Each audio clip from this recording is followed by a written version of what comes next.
Hello my dark darlings, and welcome back to Miss Macabre. Tonight I have some chilling horror stories for you to fall asleep to.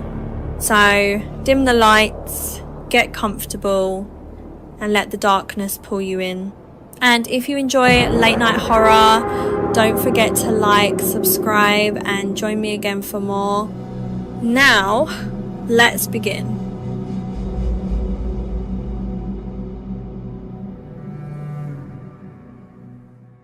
When Emily Carter moved into a quiet rental home outside Portland with her 8-year-old daughter Sophie, it felt like the fresh start she had been begging life to give her. The house wasn't perfect, but it had a fenced backyard, a small porch, and enough room for them to breathe after the chaos of a brutal divorce. Her boyfriend Nathan came over on weekends, and for the first few weeks everything felt normal. Then the neighbour introduced himself. He was a heavy-set man in his late 50s named Walter Graves, and from the moment Emily met him, something about him made her skin crawl. He smiled too long, stood too close, and spoke to Sophie like they already knew each other. He claimed he'd been watching the house for years and was glad to see a family in it again. Emily forced a polite smile, but when he winked at Sophie before walking away, she felt a deep chill settle in her stomach. The strange things started small. Toys Sophie left in the yard would end up moved to the porch. The side gate Emily always latched would sometimes be hanging open in the morning. Once, a kitchen window she knew she'd locked was cracked open just enough to let the cold air in. Nathan told her it was probably nothing, an old house, a curious kid, maybe stress. Emily wanted to believe him, but Sophie started saying things no mother wants to hear. "Mommy," she whispered one night, standing in Emily's bedroom doorway, clutching her blanket with trembling hands. "The man next door was in my room again." Emily's blood ran cold. She rushed to Sophie's room, turned on every light, and found nothing. No sign of forced entry. No open windows, no muddy footprints. She sat beside her daughter for over an hour, trying to calm her down, telling herself it had to be a nightmare. Still, she checked every lock in the house 3 times before bed. A few days later, Emily came home from work and found the back door slightly ajar. Inside, nothing appeared stolen, no broken glass, no ransacked drawers, just a strange, suffocating feeling that someone had been there. Then she noticed Sophie's favourite pink shirt was missing from the laundry basket. Nathan insisted it was probably mixed in with other clothes or lost at school, but Emily knew better. The house smelled wrong, like sweat and damp earth. That night, she couldn't sleep. At around 2 in the morning, she heard a soft metallic rattle outside the kitchen window. Then another. She crept through the dark, phone in hand, heart pounding so hard she thought it might burst through her ribs.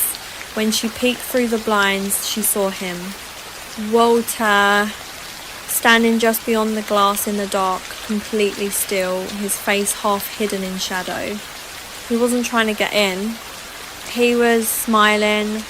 Emily screamed and dropped to the floor, scrambling backward as Walter slowly turned and disappeared into the yard.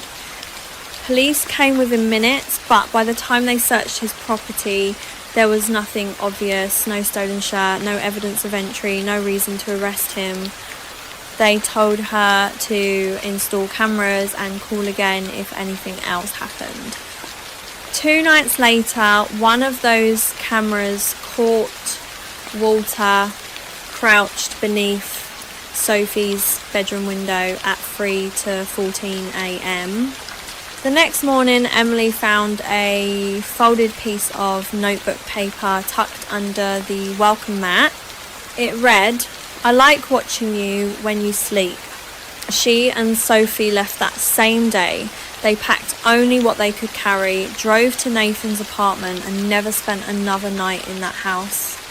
Months later, detectives told Emily that a search warrant on Walter's property turned up dozens of photographs, women in nearby homes, children playing in backyards, and several grainy nighttime pictures of Emily through her bedroom window.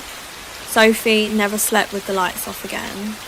And Emily learned something that still haunts her. The most dangerous person in your life might not be a stranger at all. Sometimes he lives next door.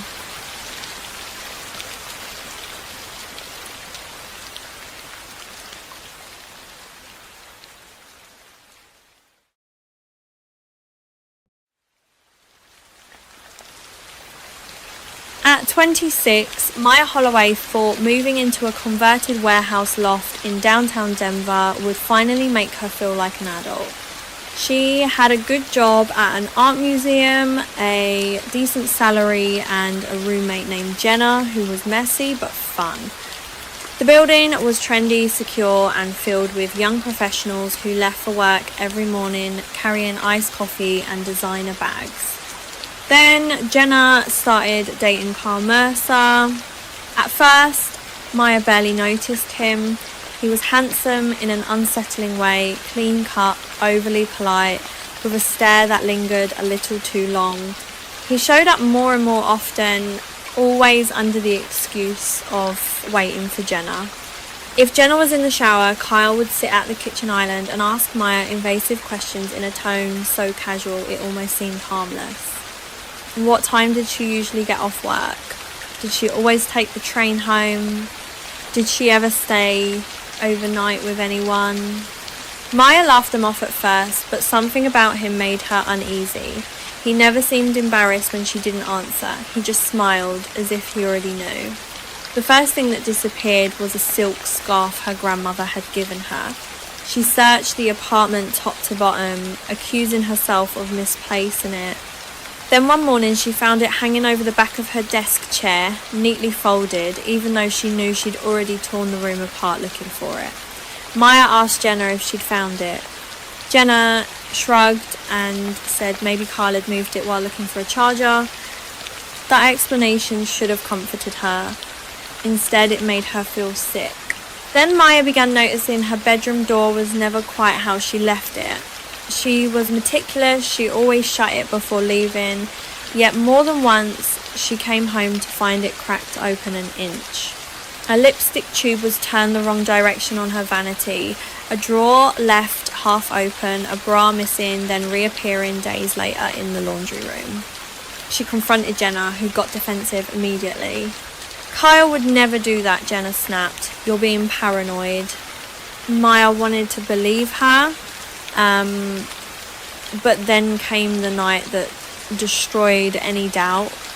She got home early from work after a migraine sent her home before lunch. The loft was silent, Jenna's car was gone.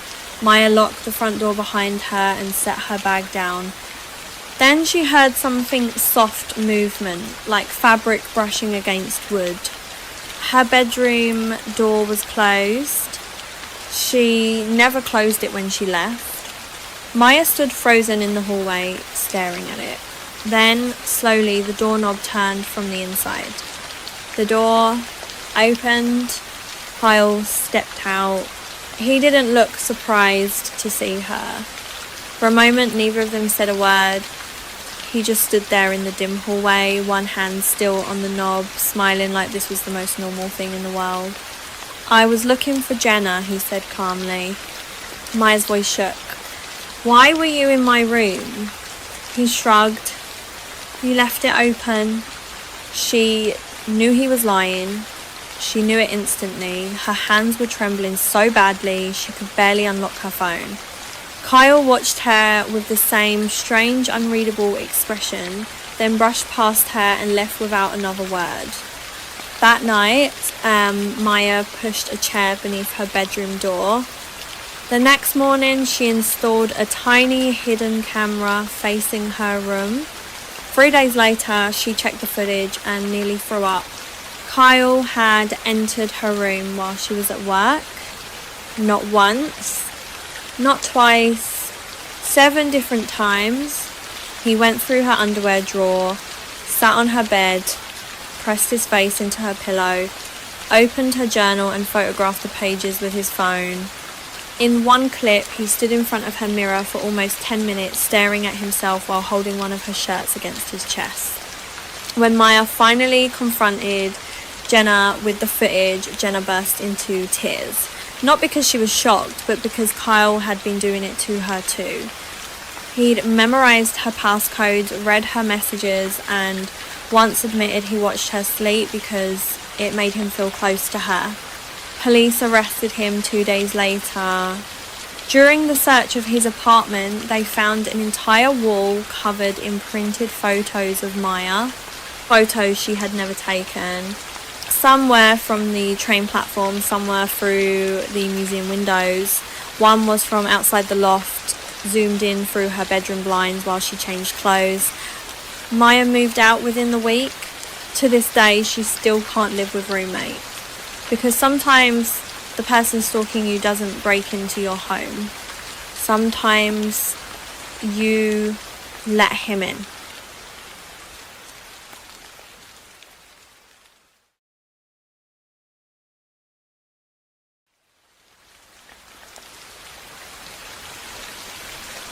After a painful breakup, Alyssa Monroe moved into a cramped one-bedroom apartment on the edge of Austin and decided she was done with people for a while. She worked from home, ordered too much takeout, and rarely left except for groceries or the occasional late-night walk when the loneliness got too loud. That's how she met Brandon Hale. He was a delivery driver for one of the apps she used constantly. The first time he brought her food, he lingered at the door and made a joke about how often she ordered pad thai. She laughed politely, took the bag, and shut the door. The second time, he mentioned her dog by name, even though she'd never introduced them. "I heard you call him from inside," he said quickly, smiling too hard. Alyssa forced another smile and told herself she was overthinking it. But then he kept showing up. Even when the app said someone else was assigned, Brandon would be the one at her door. Sometimes he'd leave extra sauces, free desserts, or handwritten notes tucked under the receipt. "Thought you might need something sweet tonight. You looked sad yesterday. Hope today's better. I like when you wear your hair up." That last one made her stomach twist. Alyssa reported him through the app, but all they did was send a generic apology and promised to review the issue. She changed her name in the delivery profile and stopped opening the door until drivers had left. It didn't matter. Brandon adapted. He began leaving food she never ordered outside her apartment, coffee in the mornings, soup at night, once a single slice of chocolate cake with a sticky note that read, "For your anniversary." Alyssa had no idea what anniversary he meant. Then came the flowers. A bouquet of white lilies sat outside her door one afternoon with no sender listed. The smell made her nauseous. Tucked inside was a small card. "You shouldn't be alone tonight." That was the moment fear turned into panic. She called the police, but without a direct threat, they said there was little they could do besides take a report. A friend begged her to stay somewhere else for a few nights, but Alyssa hated feeling chased out of her own space. Instead, she installed a doorbell camera and told herself she'd finally have proof. She got it sooner than she expected. At 2:11 a.m, her phone buzzed. Motion detected. Still half asleep, Alyssa opened the camera feed and felt the air leave her lungs. Brandon was standing outside her apartment, but he wasn't alone. He was holding a small folding table, a vase of flowers, and 2 takeout containers. She watched, frozen in bed, as he carefully arranged them in front of her door like some twisted candlelit dinner. He even set out 2 paper plates and plastic forks. Then he sat cross-legged in the hallway and waited. For nearly 20 minutes, just staring at her door. Alyssa was shaking so hard she could barely dial 911. By the time police arrived, he was gone, but he had left something behind. On one of the paper plates, written in black marker, were the words, "I know you're awake."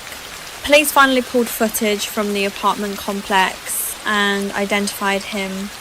When they searched his car, they found screenshots of her delivery address, notes about her routine, and dozens of photos taken from the parking lot. Alyssa walking her dog, bringing in groceries, even sitting on her couch through a gap in the blinds. She moved out before the weekend did.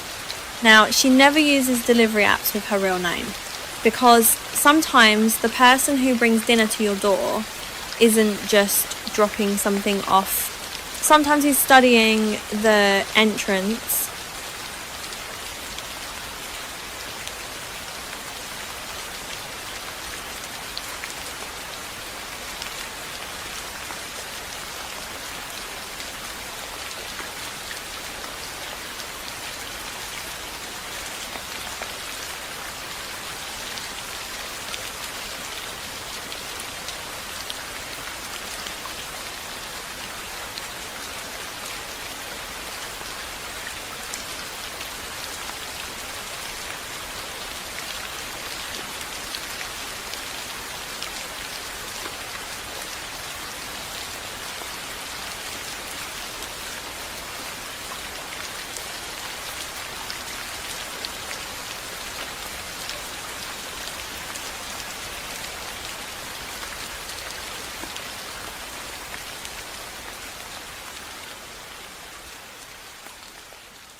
Claire Bennett lived alone in a small second-floor apartment in Dayton, Ohio, and for the most part she liked it that way. She taught middle school English, spent her evenings grading papers, and wrote short stories late into the night when the insomnia hit. Her neighbourhood was quiet, old, and forgettable, except for the vacant brick building directly across the street. It had been abandoned for years. At least that's what everyone said. The first time Claire noticed the man in the window, she was brushing her teeth before bed. She glanced up through the bathroom glass and saw a figure standing perfectly still on the third floor of the empty building, just behind a broken pane. He was too far away to make out clearly, but there was no mistaking the shape of a person. By morning, he was gone. She convinced herself it was a trick of the light, a coat rack, a shadow, anything but what it looked like. Then she saw him again and again, always at night, always in the same upper window, sometimes standing, sometimes sitting, always facing her building. Claire mentioned it to a neighbour, who laughed and said squatters occasionally snuck in there, but police usually chased them out. That should have made her feel better. Instead, it made her realise she wasn't imagining it. Then the messages started. One freezing morning, she stepped into her living room and saw words traced in the condensation on the inside of her window. "You smile in your sleep." Claire nearly dropped her coffee. She hadn't written it. No one else had a key. The window had been locked from the inside. She called the police, who searched the apartment and found nothing. No signs of forced entry. No prints they could use. The officer suggested maybe she'd done it half asleep without remembering. Claire almost laughed in his face. She started sleeping with all the lights on. Then small things began moving. A coffee mug left in the sink would appear on the counter. Her reading glasses vanished for 2 days, then reappeared on her pillow. Once her laptop was open to a document she hadn't touched in weeks, with a new sentence typed at the bottom. "I like the stories where the girl doesn't escape." Claire stopped sleeping altogether after that. She bought extra locks, covered her windows, told herself she was safe, but the worst part was the feeling of being observed. It followed her into the shower, into bed, into every silent room. She stopped writing, she stopped inviting people over, she started jumping at every creak in the floorboards. Then one night she woke to a faint clicking sound, not outside. Inside the room, she bolted upright and scanned the darkness, heart racing. The sound came again, tiny, mechanical, almost insect-like. Claire switched on the lamp and began tearing the room apart. She searched her dresser, under the bed, inside the closet, behind the curtains. That's when she found it. A tiny camera, no bigger than a bottle cap, taped beneath the frame of her bed. Claire screamed so loudly the downstairs neighbour pounded on the ceiling with a broom handle. Police finally took her seriously. The building across the street was searched the next morning. On the third floor, in the room facing her apartment, they found a folding chair, empty food wrappers, cigarette butts, and a set of binoculars. In the corner was a sleeping bag.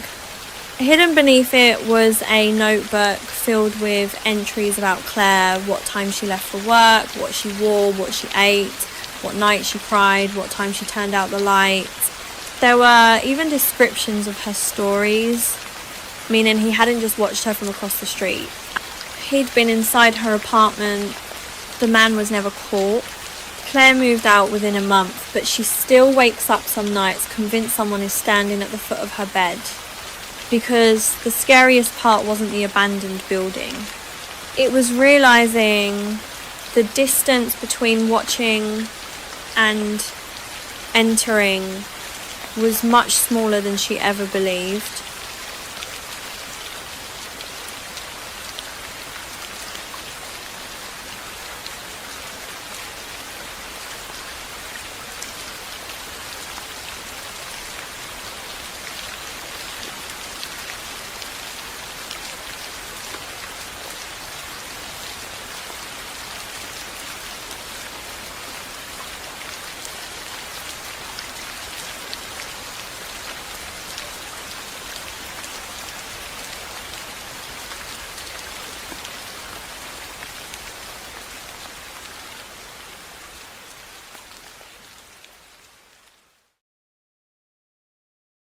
When Nina Brooks started her sophomore year at the University of Washington, she promised herself she'd be more social. She joined study groups, went to campus events, and stopped eating dinner alone in her dorm room.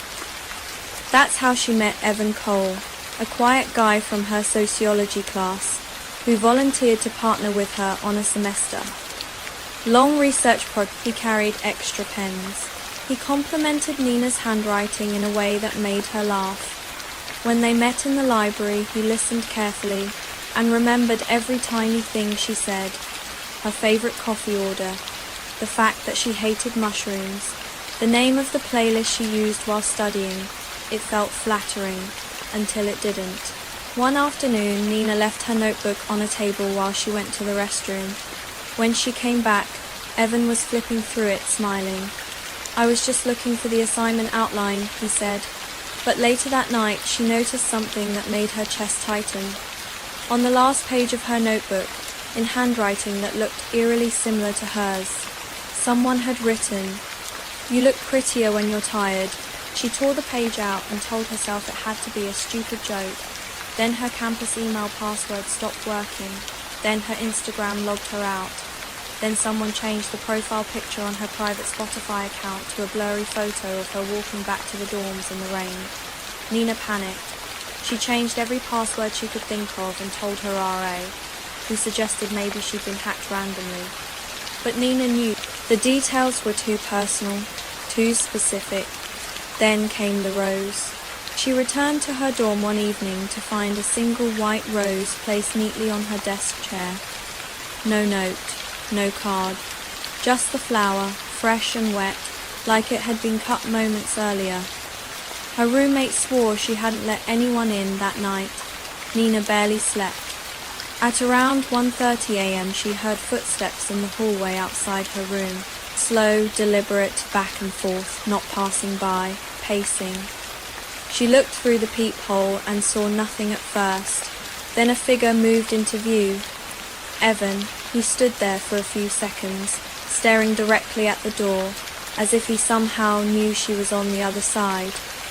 Then he smiled, lifted one hand in a tiny wave, and walked away. Nina reported him to campus security the next morning. They took notes, promised to look into it, and suggested she avoid being alone with him.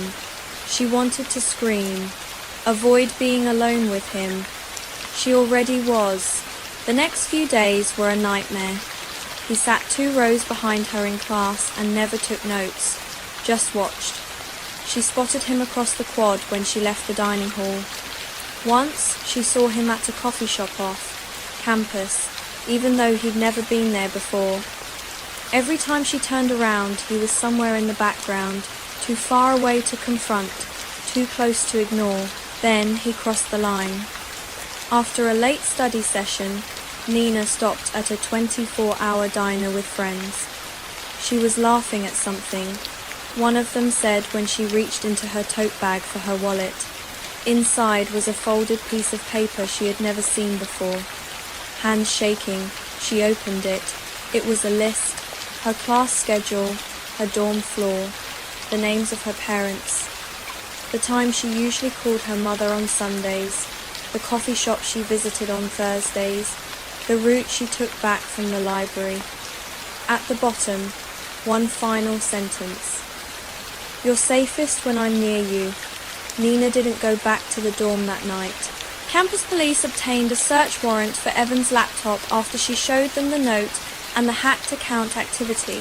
What they found was worse than anyone expected: screenshots of her private messages, dozens of zoomed, in photos taken around campus, copied pages from her notebook, and a document titled Nina, future plans outlining where she should live after graduation, what kind of job fit her personality, and even baby names he thought would suit their children. He was expelled and later charged with cyber stalking and unlawful access to her accounts. Nina transferred schools the following semester. Because the scariest part of being stalked isn't always the threat of violence. Sometimes it's the way obsession disguises itself as affection, right up until the moment it traps you.